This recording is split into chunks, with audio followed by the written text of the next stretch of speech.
The luxurious hotel you are observing is commonly known as the Hotel of Doom, or we may call it the ugliest hotel in the world. World call it ugliest because before 2011 it looked like this, a giant pyramid of concrete.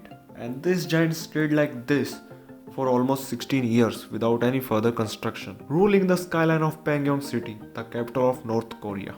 Guys, welcome to the Carmen Talk. Today we gonna talk about Ryugyong Hotel, which hold the world record as the world's tallest unoccupied building. Yes, you heard it right, world tallest unoccupied building. So annually around 1,25,000 people visited North Korea, which are far less than their neighbor South Korea. To this day, not even a single guest has visited this hotel. This hotel was designed to house at least 3,000 rooms as well as 5 revolving restaurants. If we go further in detail, we got to know that the Hotel of Doom was a product of Cold War.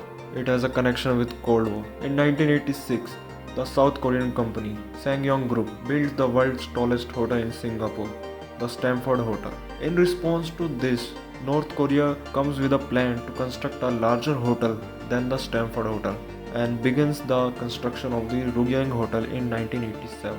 During the course of time, South Korea was ready to host the Summer Olympics in 1988, showing its transformation to a capitalist democracy, which is backed by America.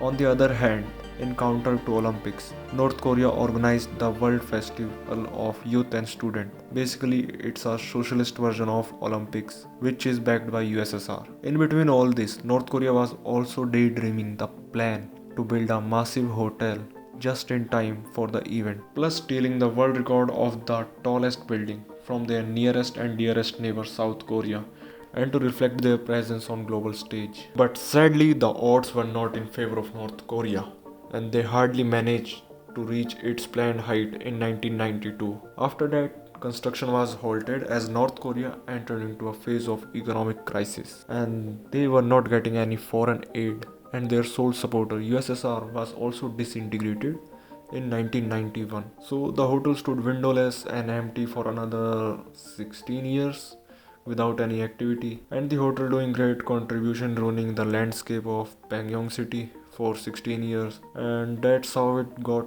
its nickname, the Hotel of Doom. Guys, before we go further, don't forget to like and subscribe. It's my first video, and don't forget to give feedback in comments. Now it's time for a fact talk. One of the interesting fact about this hotel is that it is made up only of concrete. Steel is not being used anywhere in this building, and they did all this because North Korea doesn't have enough resources in its country like steel, and they were traditionally familiar with setting up concrete buildings from their initial days. As we all know, it was not possible for a giant concrete structure to stood still without any support. So engineers come up with a solution to slope each side at 75-degree angle.